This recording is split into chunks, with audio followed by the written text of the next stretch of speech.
somewhere in the bowels of the city that never sleeps, Kevin McCullough, radio host with Salem Media, is a man also not sleeping. Syndicated radio talk show host Kevin McCullough. And that guy would like a word with you. Many of you know him from as Vostradamus. Of course that Kevin show is going to be great. The only thing that could be greater, of course, would be that Donald show. But we don't have that, so we have that Kevin show. Featuring the music of Dick Tunney and the Dream in Color Orchestra.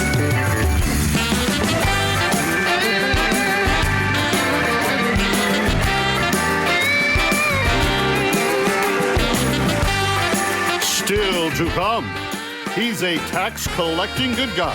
Paris Patel, Matthew from The Chosen. Sketch comedy from Penn Holderness. And President Trump plays millionaire along with Lainey Wilson. Back in the spotlight.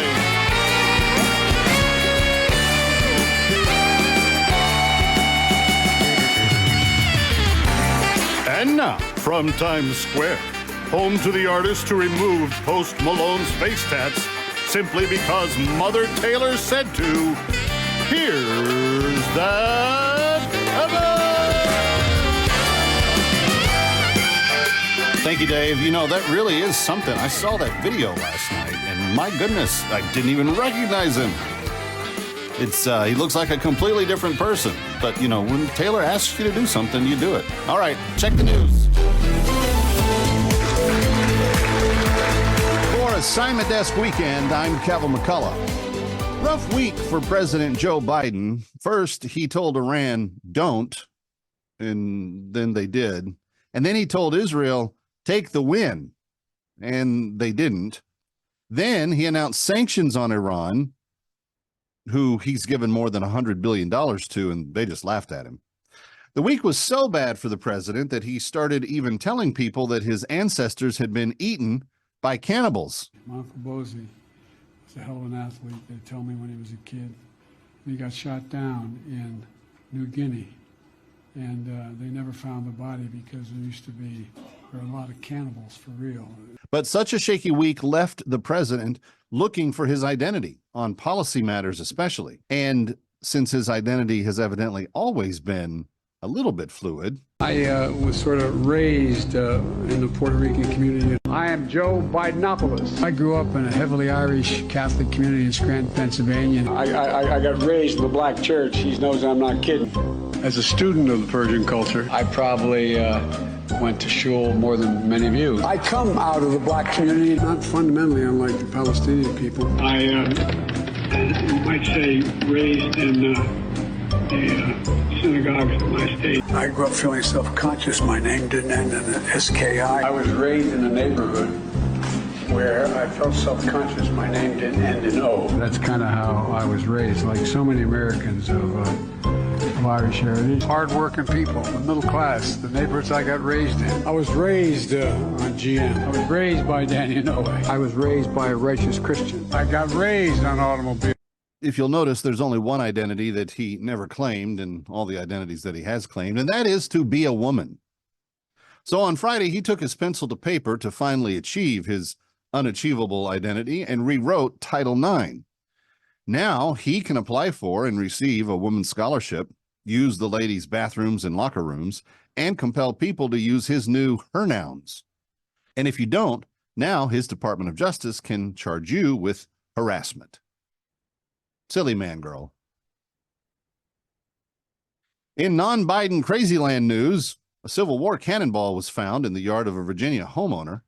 Oddly, the authorities demanded the property owner not touch the ball as it may be considered still a live ordinance.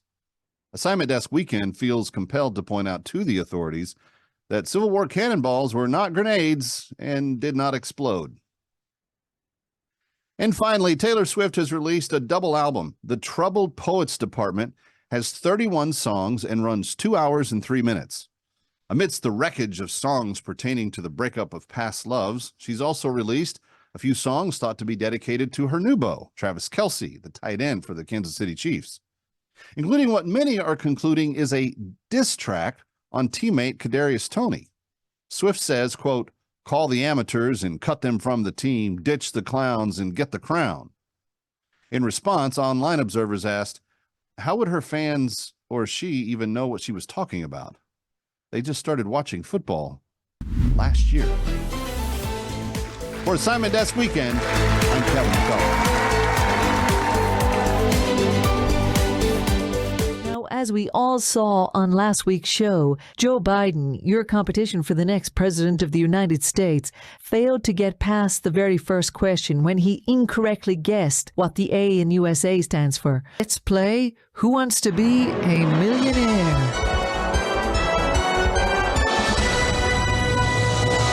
All right, here we go. Question 1 for $100. Like I always say, our first question is usually very simple and straightforward, so you shouldn't have any problems here, Donald. Thank you, Meredith. Which of these mathematical structures is used to describe the quantum state space of a system of indistinguishable fermions?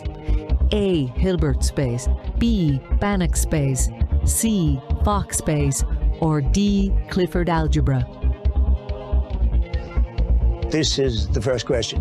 Yes, And this is the easiest question that I'll be getting all night. that's how the show works. So the answer to this question is like common knowledge. I mean, it's pretty basic quantum theory, Mr. Trump. The words basic and quantum theory don't really go together, Meredith. Luckily, I have just the right guy to call. He goes by the name of Elon Musk. Maybe you've heard of him. All right. Where's Elon calling from, Mr. Trump? As long as he has the right answer, he could be calling from Mars for all I care. Okay, we have Elon on the line now, Mr. Trump. You will have 30 seconds, and your time starts now. Elon, which of the structures is used to describe the quantum state space of a system of indistinguishable fermions? A. Hilbert space, B. Banach space, C. Fock space, or D. Clifford algebra? Just give me a second. I'm waiting for my Neuralink to finish downloading the answer into my brain. Okay, yeah, so the answer is... Ooh, bad luck, Donald. Your time just ran out. Meredith, what the hell are you talking about? There was at least 5 seconds on that clock. No. Our fact checkers have confirmed that your time did in fact run out. Meredith, you can't do that. Kinda just did though, so... All right, let me ask the audience. Okay, audience members, pick up your keypads and vote now.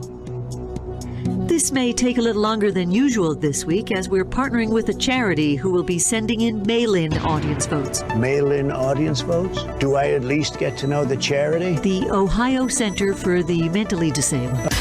Ooh, looks like no clear winner there, Donald. The disabled mail-in votes may have skewed that a little bit. You think?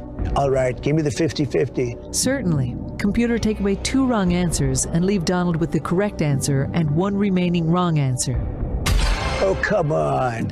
This is so totally rigged. You have no peer-reviewed evidence to support that claim, Mr. Trump. That's because it just happened.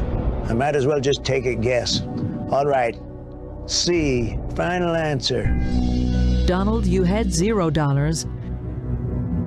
And I'm afraid you still have $0. It's the wrong answer. It is, of course, B, Fock space. You just switched those answers. What answers? The ones on the screen. No, we didn't. Meredith, what are you talking about? C was B. I had the right answer. Meredith, you and your showrunners, you should be ashamed of yourselves. This is a total con job. You are a fake game show. Mr. Trump, I am not going to allow you to keep spreading misinformation and conspiracy theories on air like this.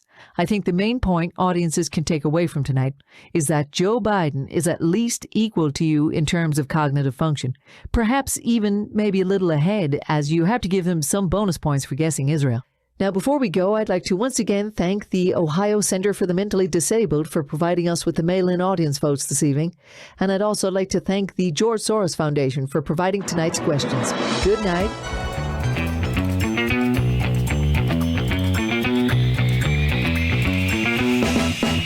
Good morning in the boarding area. We screwed up. got a plane that holds 190 people, but we sold 200 tickets because we assumed that at least 10 of you would drink one too many Mai Tais at the airport P.F. Chang's, but here you all are. So we're going to kick some of you off the flight, but we're going to sugarcoat it and call it a travel credit. Redeeming that credit will be the most difficult thing you've ever done on a computer. We will give you a 27-digit alphanumeric code that you will have to input perfectly onto a web page that was designed by the same person who invented waterboarding. And after we kick you out, we will give you a $20 food voucher at the airport, which will pay for 1/2 of one water bottle at any gift shop located here, or aft. Also, remember, whatever alternate flight we give you will be delayed 3 hours. Thank you so much for flying with us. We do know that you have quite a few airlines to choose from, and you chose this one, so that's on you. So yeah, enjoy the flight, except for those of you who've been kicked out, so enjoy not the flight.